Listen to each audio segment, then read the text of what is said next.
ಸ್ನೇಹಿತರೆ ನಮಸ್ಕಾರ. ವೀಕೆಂಡ್ ಬಂದರೆ ಸಾಕು ಜನ ದಬ್ದಬ ಅಂತ ಕಾರ್ ಎತ್ಕೊಂಡು ಹೊರಟ್ಬಿಡ್ತಾರೆ. Mysuru road, Tumakuru road, Kanakapura road, Hyderabad road ಎಲ್ಲಿ ಹೋದ್ರು ಟ್ರಾಫಿಕ್ ಜಾಮ್. ಬಹಳ ದಿನಗಳಿಂದ ನನಗೊಂದು ಪ್ರಶ್ನೆ ಕಾಡ್ತಿತ್ತು, ಏನಾಗಿದೆ ನಮ್ಮ ಜನಗಳಿಗೆ ಅಂತ. ವೀಕೆಂಡ್ ಬಂದರೆ ಇದು ಯಾಕೆ ಈ ಥರ ಒಳ್ಳೆ ಇರುವೆಗಳ ಥರ ಕ್ಯೂ ಹಚ್ತಾರೆ, ಇದು ಯಾಕೆ ಈ ಥರ ಕಾಂಪಿಟೇಷನ್ಗೆ ಬಿದ್ದವ್ರ ಥರ ಟ್ರಿಪ್ ಮಾಡ್ತಾರೆ. ಅದರಲ್ಲೂ ಎಸ್ಪೆಷಲಿ ಕೋವಿಡ್ ನಂತರ ಅಂತೂ ಜನ ಕ್ರೇಜಿಯಾಗಿ ಆಡ್ತಿದ್ದಾರೆ ಅನ್ನಿಸ್ತಾ ಇತ್ತು. ನಿಮಗೂ ಅನ್ಸಲ್ವಾ? ಎಲ್ಲಿ ಹೋದ್ರೂ ರಶ್, ಯಾವ ಟೂರಿಸ್ಟ್ ಪ್ಲೇಸ್ಗೆ ಹೋದ್ರೂ ರಶ್, ರೋಡ್ಗೆ ಇಳಿದ್ರೆ ರಶ್, ರೆಸ್ಟೋರೆಂಟ್ಗೆ ಹೋದ್ರೆ ರಶ್, ವೀಕೆಂಡ್ ಬಂದರೆ ರಶ್. ಅಲ್ಲ, ಎಲ್ಲಿ ಹೋಗ್ತಿದ್ದಾರೆ ಜನ?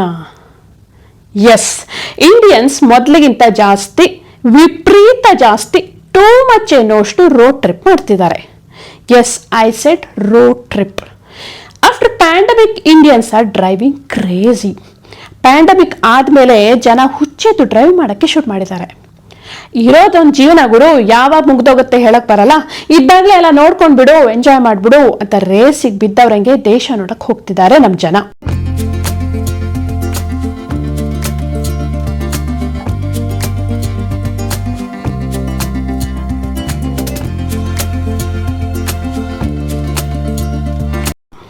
ಭಾರತ್ ಜೋಡೋ ಯಾತ್ರೆ ಅಲ್ಲ, ಭಾರತ್ ದೇಖೋ ಯಾತ್ರೆ ಮಾಡ್ತಿದ್ದಾರೆ.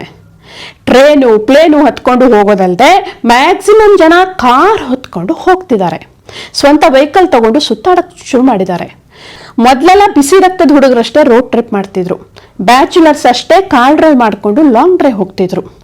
ಆದ್ರೆ ಇವತ್ತು ಫ್ಯಾಮಿಲಿಯಾಗಿ ಹೋಗ್ತಿದ್ದಾರೆ ಇಂಡಿಯನ್ಸು.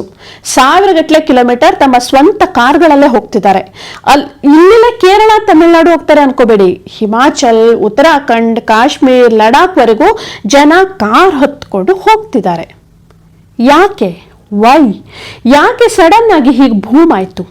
ಇಂಡಿಯನ್ಸ್ ಯಾಕಿಷ್ಟು ಟೂರ್ ಮಾಡೋಕ್ಕೆ ಶುರು ಮಾಡಿದ್ದಾರೆ? ಎಲ್ಲಾನು ನೋಡ್ತಾ ಹೋಗೋಣ. ಸ್ನೇಹಿತರೆ, ದಯವಿಟ್ಟು ಮಸ್ತ್ ಮಾತು ಚಾನಲ್ನ ಸಬ್ಸ್ಕ್ರೈಬ್ ಮಾಡಿ ಹಾಗೆ ದಯವಿಟ್ಟು ಸಬ್ಸ್ಕ್ರೈಬ್ ಮಾಡಿ. ಇವಾಗ ರೋಡ್ ಟ್ರಿಪ್ ಮಾಡಬೇಕು ಅಂದರೆ ಏನು ಬೇಕು? ಸೇಫ್ ಆಗಿರೋ ವೆಹಿಕಲ್ ಬೇಕು.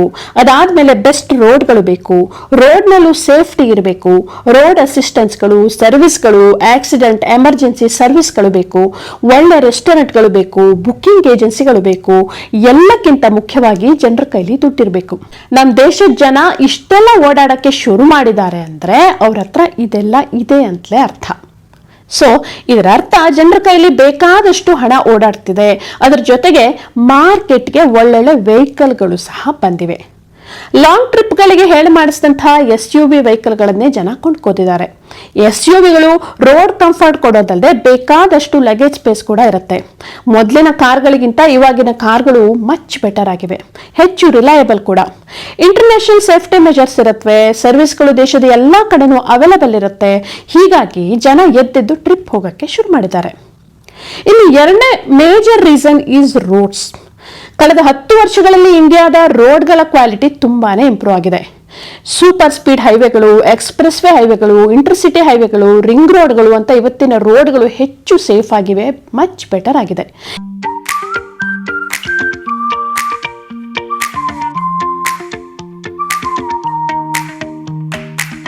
ಹೀಗಾಗಿ ಸ್ಪೀಡ್ ಆಗಿ ಬೇಗ ರೀಚ್ ಕೂಡ ಆಗ್ಬೋದು. ಇಂಡಿಯನ್ ಫ್ಯಾಮಿಲಿಗಳು ಇವತ್ತು ಬೇರೆ ಬೇರೆ ಸ್ಟೇಟ್ಗಳಿಗೂ ಆರಾಮಾಗಿ ಕಾರಲ್ಲೇ ಹೋಗಿ ಬರೋಕ್ಕೆ ಶುರು ಮಾಡಿವೆ. ಹೆಚ್ಚಿನ ವೆಹಿಕಲ್ ಇನ್ಶೂರೆನ್ಸ್ ಕಂಪನಿಗಳು ಹಾಗೂ ಆಟೋಮೊಬೈಲ್ ಕಂಪನಿಗಳು 24/7 ರೋಡ್ ಅಸಿಸ್ಟೆನ್ಸ್ ಕೊಡ್ತಾ ಇವೆ. ವೆಹಿಕಲ್ಗಳು ಮಧ್ಯದಲ್ಲಿ ಕೆಟ್ಟೋಯ್ತು ಅಂದರೆ ಟೆನ್ಷನ್ ಮಾಡ್ಕೊಳ್ಳೋ ಅಗತ್ಯ ಇಲ್ಲ. Most of the time immediate ಆಗಿ ಸರ್ವಿಸ್ಗಳು ಸಿಗತ್ವೆ. ಇನ್ನು ರೋಡ್ ಸೇಫ್ಟಿ ಅಂತ ಬಂದರೆ ದೇಶದಲ್ಲಿ ಲಾ ಆ್ಯಂಡ್ ಆರ್ಡರ್ ಕೂಡ ಇಂಪ್ರೂವ್ ಆಗಿದೆ. ಒಂದು ಟ್ವೀಟ್ ಮಾಡಿದ್ರೆ ಸಾಕು ತಕ್ಷಣ ಸ್ಪಂದಿಸ್ತಾರೆ ಇವತ್ತಿನ ಮಿನಿಸ್ಟರ್ಸ್ಗಳು. ಹೀಗಾಗಿ ಜನ ಸೇಫ್ ಆಗಿ ಟೂರ್ ಮಾಡ್ತಿದ್ದಾರೆ.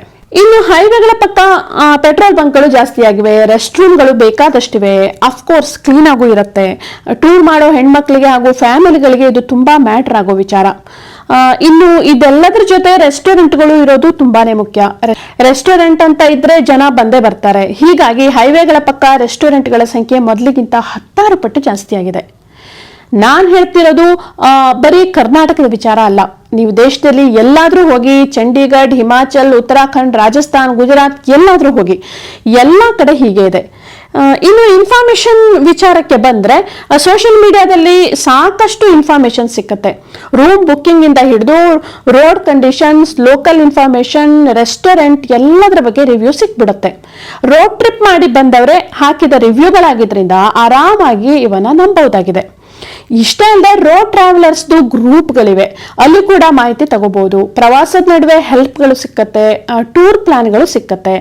ಇಂಡಿಯನ್ ರೋಡ್ ಟ್ರಿಪ್ಪರ್ಸ್ ಗ್ರೂಪ್ ಅಂತ ಇದೆ, ಅದರಲ್ಲಿ ಕೂಡ ಎಕ್ಸ್ಪರ್ಟ್ಸ್ನ ಟಿಪ್ಸ್ಗಳು ಸಿಕ್ಕತ್ತೆ. ಸೊ ಹೀಗೆಲ್ಲ ಇರೋದ್ರಿಂದ ಇವತ್ತು ಇಂಡಿಯನ್ಸ್ ಆರಾಮಾಗಿ ರೋಡ್ ಟ್ರಿಪ್ ಮಾಡ್ಕೊಂಡು ಹೋಗ್ತಿದ್ದಾರೆ. ಕೊನೆಯಲ್ಲಿ ರೋಡ್ ಟ್ರಿಪ್ ಹೋಗೋದನ್ನು ಸರಿ, ಆದರೆ ಹೋದಲ್ಲೆಲ್ಲ ರೆಸ್ಪಾನ್ಸಿಬಲ್ ಆಗಿ ಬಿಹೇವ್ ಮಾಡ್ತೀವ ಕೇಳಿದ್ರೆ ಬಿಗ್ ನೋ ಅನ್ಬೇಕಾಗತ್ತೆ. ಹೋದಲ್ಲೆಲ್ಲ ಕಸ ಎಸೆಯೋದು ನಮ್ಮ ರಕ್ತಗುಣ, ಅದನ್ನು ಸ್ವಲ್ಪ ಕಮ್ಮಿ ಮಾಡಿಕೊಂಡ್ರೆ ದೇಶನೂ ಕ್ಲೀನ್ ಆಗಿರುತ್ತೆ, ಅಲ್ಲಿನ ಸ್ಥಳೀಯರಿಗೂ ತೊಂದರೆ ಆಗಲ್ಲ. ಸೊ ರೋಡ್ ಟ್ರಿಪ್ ಹೋಗ್ತಿದ್ದೀರಾ, ಇದನ್ನ ನೆನ್ಪಿಟ್ಕೊಳ್ಳಿ. Thanks for watching.